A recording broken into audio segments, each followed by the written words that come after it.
There's quite a bit going on in March. For starters, it's International Blame Somebody Else Day, which always falls on the first Friday the 13th of every year, and this year it's in March. It's also home to the birthday of much adored rock star Jon Bon Jovi. And there are 12 games coming to PC that we at Rock Paper Shotgun have got our eyes trained on. Some of them are big blockbuster titles like Doom Eternal, and others are twinkling indie gems like Taxinaut, but they all have our attention, either because we've given them a go already and want to see more, or because their trailers look pretty nice and appealing. So, let's have a gander at what's in store, shall we?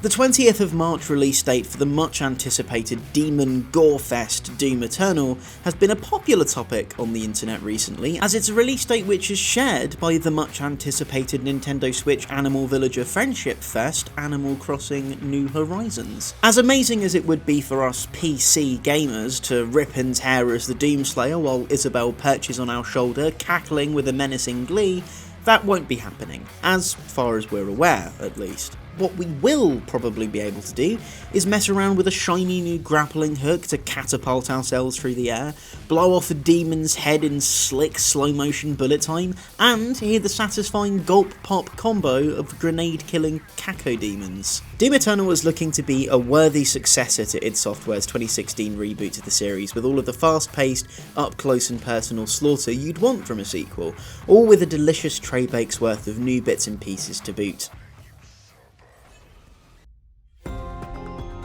Video Dad Matthew's favourite Metroidvania Soulsvania Metroid-like game is Ori and the Blind Forest for its breathtaking and whimsical visuals and satisfying platforming. So far from trailers, its sequel, Ori and the Will of the Wisps, is looking to add more to that formula and improve the below-average combat of the first one by adding lightning spearing, bow staff whacking, and hammering when it drops on the 11th of March. Availability through Xbox Game Pass for PC at launch is an especially exciting prospect too. There are a few more changes we should expect to see in Will of the Wisps. The previous saving system of manually placing soul links is replaced by a more standard fare autosave system, and upgrades will take the form of a Hollow Knight style shard system. There's also going to be a Spirit Trials mode where you have to race to a goal in the quickest possible time, which is ripe stuff for all of the budding speedrunners out there. It was almost inevitable that the next Half-Life game we'd get wouldn't be Half-Life 3. At this point, it would be almost impossible for Valve to live up to the hype. What people might not have expected is that the next Half-Life game would be a VR exclusive, and a pretty shiny looking one at that. We don't know a huge amount about Half-Life Alyx yet, beyond the trailer and the screenshots that have been released, and that you can scramble around a shelf for shotgun shells that you pop into your gun in a really satisfying and visually tactile way. Oh, get a look at that. Whatever awaits our desperate flapping hands will be revealed to all who own a VR headset, so not me, on the 23rd of March. What lies in store? Will we finally find out the motives of the elusive G-Man and who his employers are? He was certainly teased. What's going to happen to Alex's dad? But perhaps most importantly, will I be able to use the power of virtual reality to juggle headcrabs? We'll be sure to find out soon. I have fond memories of my time back in college of this one solid 2-week block where I did nothing besides play Mount & Blade Warband. I managed to get my qualification in the end though, so I'm sure now that Mount & Blade 2 Bannerlord is coming to early access right at the very end of the month on the 31st of March, Video Dad Matthew will surely let me do exactly the same thing, right? I mean, technically that's my job now, right? Please? Bannerlord will be adding even more roleplay and strategic opportunity to the Mount & Blade formula, like a more advanced dialogue system which you can use to persuade the king you just insulted to not have you executed or something. And you can even make siege engines with which you can storm castles now. You can even die and take over one of your kids as the new player character, which feels very much akin to the likes of Crusader Kings. There's plenty here which has me quite intrigued, so it'll be interesting to see how the latest of Taleworlds Entertainment's series fares against the others. It will all be ultimately pointless, of course, if I can't run around the map playing an instrument and goading my allies into defending me like you could in Mount & Blade Napoleonic Wars, which was one of the best reasons to play that game. I'm cautiously intrigued by Bleeding Edge. It's coming to us from Ninja Theory, the development studio behind the critically acclaimed Hellblade: Senua's Sacrifice, and a game which is perhaps more relevant to this one, DMC Devil May Cry. Bleeding Edge is a hero arena game, but instead of it being a shooter, there's more of a focus on the high-octane combat you'd expect from, well, Devil May Cry. There are ranged attacks, yes, but there's also a great deal of melee, and everything feels more fluid and movement-focused than the likes of Overwatch. That might just be down to the over-the-shoulder, slightly zoomed-out camera perspective, but it does a lot to make things look really quick and slick. It's offering something just different enough that it might be catering to a different audience to Overwatch, etc, so perhaps it'll have a player base big enough for the game to flourish. Let's find out on the 24th of March. Remember Lovers in a Dangerous Space-Time, the local co-op delight that puts you and your friends in control of a big orb ship which you use to pilot past comets and asteroid belts in order to rescue rabbits? Well, what if you were on your own, the visuals were gritty, the rabbits were replaced with salvage, and if you died you had to start all over again?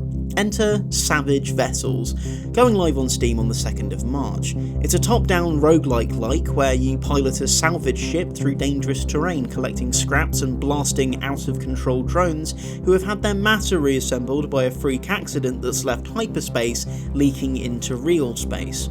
There's pockets of void that you have to wrestle with too, but your ability to push and shunt floating debris around affords you some means of navigating all of that. Fellow RPS writer Sin Vega said that she likes the, quote, plinky planging sounds when you fire big metal spears into the robots, and if that isn't enough of an endorsement, I don't know what is. Taxinaut appears to be the video game equivalent of a loving polyamorous marriage between Euro Truck Simulator, Crazy Taxi, and the lo-fi hip-hop chill beats to relax and study to YouTube livestream. The entire game is dedicated to simply living the life of an intergalactic cabbie. You chug fares across the stars while listening to some incredibly chill music so chill that I'm listening to it while I'm writing the script for this video, chatting to locals wherever you take pit stops, and accruing a collection of visually pleasing little stamps to signify what you've seen, who you've spoken to, and what you've experienced. It's going to be available to buy on itch.io on the 6th of March, and there's a whole wealth of simulated goodness that'll come with it once it goes live. You'll have to worry about food, equipment, weapons, repairs, injuries, diseases, your mental well-being, taxi permits. The list is pretty endless, which is no surprise as it's been in development for over 3 years. It absolutely reeks of the kind of game like Dwarf Fortress. Visually quite simple, but with a lot of heart and soul poured like nectar into expanding and perfecting the experience until there's an endless ocean of possibilities for you to explore. I really miss Spore sometimes. Well, I miss the idea of Spore, sculpting wacky creatures that you let loose into a world and try to drag along the evolutionary pathway is a really satisfying concept. So what if you took that concept and, instead of all of the patient atmosphere and generational engineering, you made those wacky creatures smash about in a big city like King Kong or Godzilla? That's what Test Tube Titans is looking to provide. You're a big, chunky, lumbering beast of a monster who has to smash as much as they possibly can, and you also alter the mutation path of your monster to alter both their physical appearance and base stats, each optional path procedurally generated by the game. As well as cooperative city smashing, there's also a multiplayer mode where you have to grapple your mate out of the circle and into the sea like your giant lumpy sumo wrestlers made of geodes. Honestly, given a glance at its current state, you'd call it quite one-dimensional, but I think there's potential for Test Tube Titans to be a treasure trove of ridiculous fun. We'll find out for sure on the 6th of March.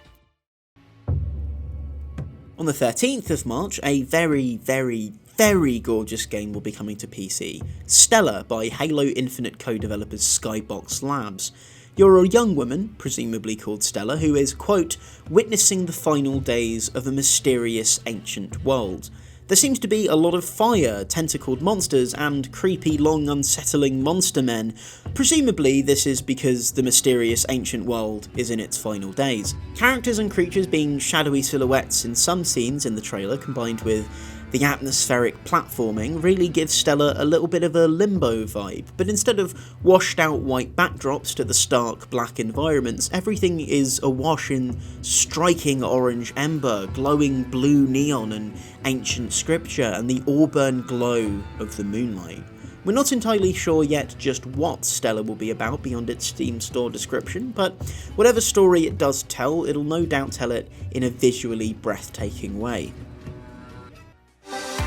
Murder by Numbers has some prolific video game talent behind it. All of the characters in its 90s Los Angeles setting are designed by Hato Moa of Hatoful Boyfriend fame, and the game's soundtrack comes courtesy of Phoenix Wright Ace Attorney composer Masakazu Sugimori. The game itself appears to be very Phoenix Wright too, with you assuming the role of a TV detective accused of murder trying to clear their name. Where it differs from the classic crime drama series is that in order to find clues for your investigation, you need to complete a series of increasingly challenging P-cross puzzles. P-cross puzzles, also known as nonograms and gridlers, have you colouring in squares on a grid based on discrete tomography numbers. Basically, if you get the numbers 3, 4 and 7, it means that at some point on that line in the grid, 3 squares in a row are filled in a chunk, 4 squares in a row are filled in the same way, and so on. This is quite a bit different to other detective games out there right now, and it's really quite a head-scratcher, but we're intrigued to see how it fares when it drops on the 6th of March. I first tried Yes Your Grace at EGX last year, and it seemed like quite a curious little gem. You're the king in a realm under threat of war, and you must do king stuff, like managing your limited resources, tending to the needs and requests of your citizens, and walk around your great big castle to talk, duel, and bone down. Making decisions about what and what not to do for the people who live in your kingdom feels a little bit similar to Reigns, the Tinder-style RPG where you swipe left or right to make different decisions. But there's a bit more to it than that, with big and gorgeous environments for you to pace around like the Monarch in the music video for Enjoy the Silence by Depeche Mode, just without carrying a deck chair around with you everywhere. There's all sorts of stuff beyond that though. You have to hire generals in your armies, witches to concoct elixirs and potions for you, and hunters to gather food and feed your people. It looks like there's going to be a lot to dig into when it comes out on the 6th of March. Jesus, the 6th of March is a really busy day for noodly indie games. Iron Danger initially appears to be your run-of-the-mill Diablo-like, with an isometric perspective, hotkeys for different abilities, environments to explore and dungeons to crawl. But then you die and you find that you can rewind time. Not only can you rewind time, but every move that both you and your enemies make are labelled and sequenced at the bottom of the screen, and you can scrub through that sequence in order to try and make modifications to what moves you make to avoid death and ensure success.